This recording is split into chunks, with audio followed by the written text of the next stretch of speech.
And welcome to Driver Reviews. I'm Vicki Butler-Henderson, and today we are tugging on the nostalgic heartstrings of hot hatch fans. It is the Peugeot 205 GTI, one of the superstars from the 80s and 90s. The car came in two guises and a game of one-upmanship. Did you have the 1.6 litre or the Big Daddy 1.9? Those 300 cubic centimetres were very important. Both the models have been reinvented here for today's demands, and they're done by Tolman Engineering with prices starting from £65,000 plus the donor car plus VAT. And whilst I let that news settle in, please press subscribe and the bell icon so that you are notified each time we post something new.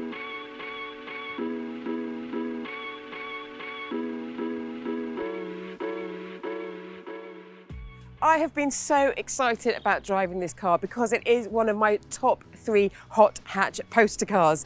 The other two, if you're interested, is a Renault 5 GT Turbo and a VW Golf GTI. Now, the team behind this car is UK-based Tolman Engineering, and the man in charge is a former competitor and someone who's been involved in the development of race and rally cars for decades. He is Mr. Chris Tolman. Chris, thank you so much for making this car. I'm eternally grateful. But why did you do it? Well, for the same reason as you, it's one of my favourite cars. I had one in this colour when I was in my early 20s.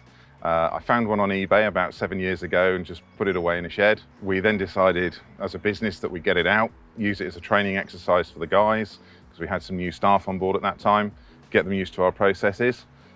Then use it as a marketing tool. So we displayed the body shell and some parts at one of the classic car shows, and it sort of snowballed from there. Unfortunately, COVID-19 then struck. So with not a lot to do and not being able to go anywhere, I started putting the car together myself. And then the engineer in me took over, and I thought, well, we could change a few things. So we changed the management system, we started playing with the suspension, and it sort of snowballed, and that's the basis of what we got here.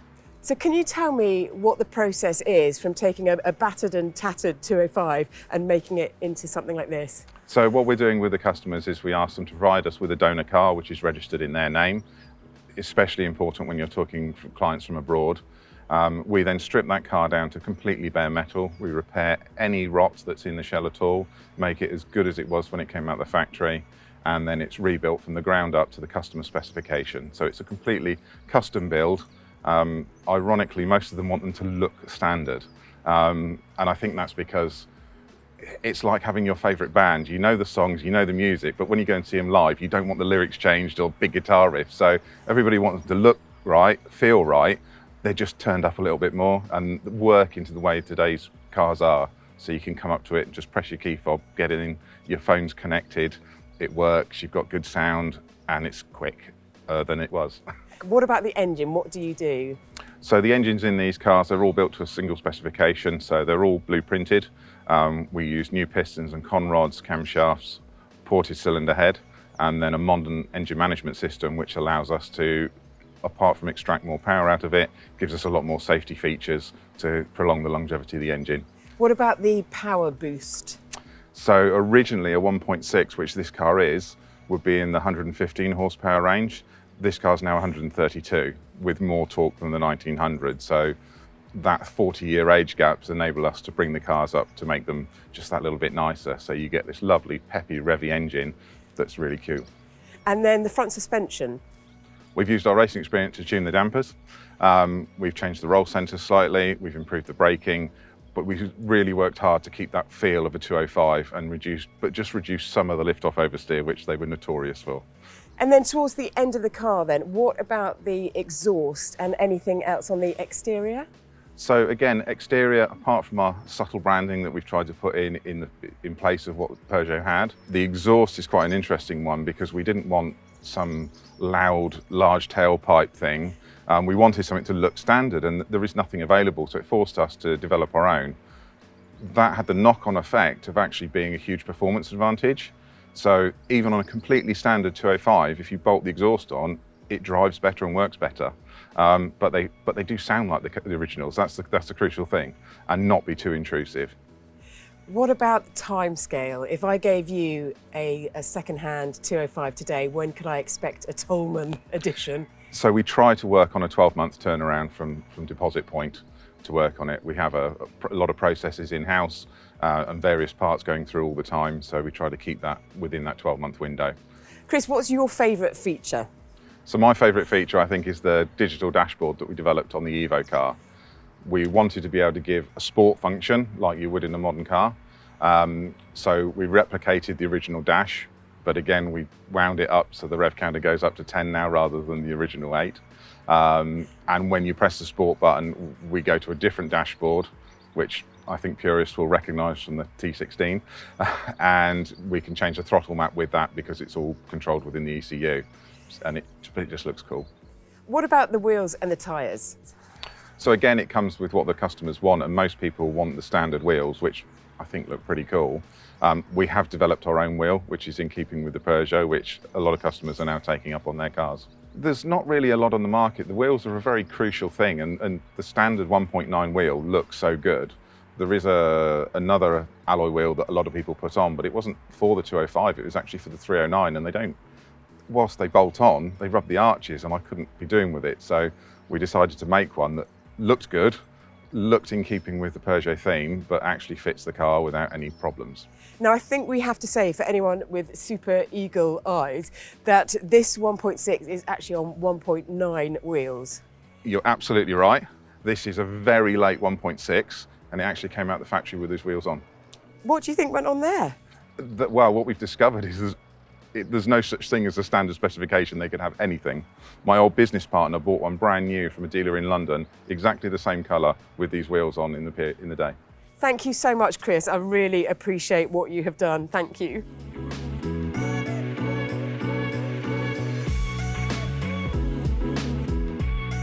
The Tolman Pug sits on 15-inch Speedline SL434 rims.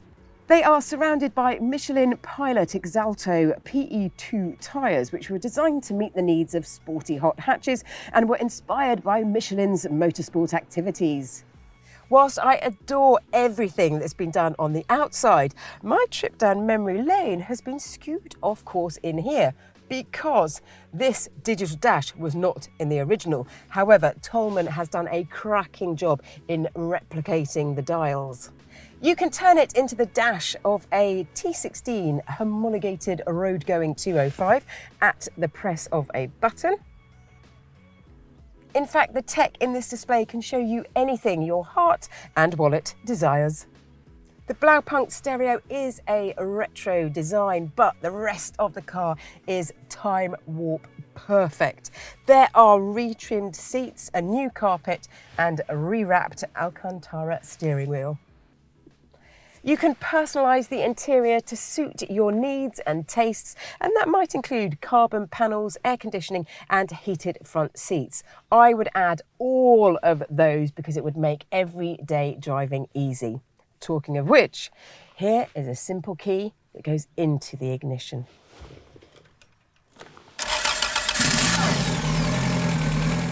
DriverReviews partners with many of the largest tyre retailers in the world, bringing you thousands of verified and unbiased customer tyre reviews. Our independent reviews cover over 70 different tyre brands across all price ranges and feature leading brands including Goodyear, Dunlop, Michelin, Continental, Hankook and many more. So when you're searching for new tyres, look out for the DriverReviews logo to give you peace of mind that the reviews come from real customers just like you. To discover your local DriverReviews partner website and to find out the winning tyres of this year's Customer Choice Awards, visit driverreviews.com.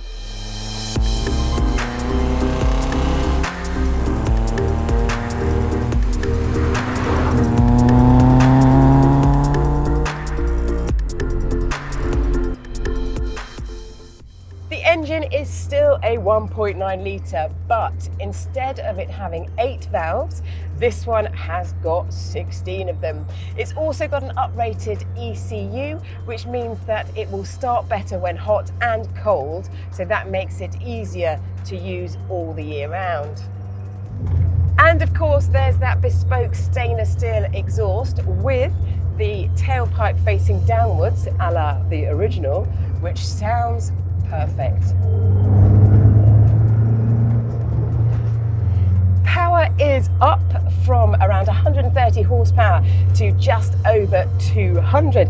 And although this car has gained a bit of weight, the original was positively petite anyway. So this is the fastest 205 I have ever driven. 0 to 62 happens in 6.5 seconds, which is a lot quicker than the original's 8 seconds. There's also more torque than before, about 25% more torque. So that helps the engine's flexibility. So from around 1500 RPM through to 4000 RPM, it pulls well, but from 4000 onwards, it's like it's on fire. At slower speeds, it's not beautifully smooth, but hit the throttle, get the revs going, and you can just feel the engine just breathing in and puffing out fire. The gear shift was always a little bit slack, particularly when you compared it to the VW Golf GTI. Now, Tolman is fully aware of that as well. So Tolman has rebuilt the gearbox, and now I can confirm that the shift is indeed better. The brakes have not got away untouched either, and despite this car being so light that it could be stopped by an oncoming gust of wind, these upgraded AP racing brakes do work well. Power steering was an option for the later 205s, but Tolman can, and indeed has with this car, fitted power assisted steering. It is nowhere near as fingertip light as you would find in a modern hatchback, and it does need a bit of arm power at lower speeds, but I really like the fact that you have to put some effort in because it gives it authenticity. This car was always a bit of fun, a little bit frisky, quite light on its feet, and just a total joy and a giggle to drive, and they've absolutely captured that essence in here.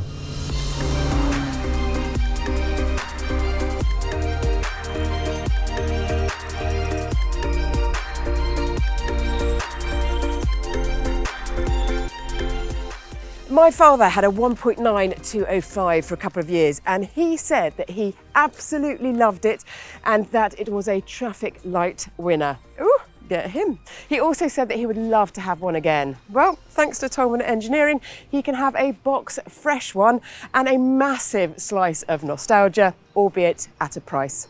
Thank you so much for watching Driver Reviews today. Please let us know your comments on the Peugeot in the section below, and please press subscribe and the bell icon so that you're notified each time we post something new.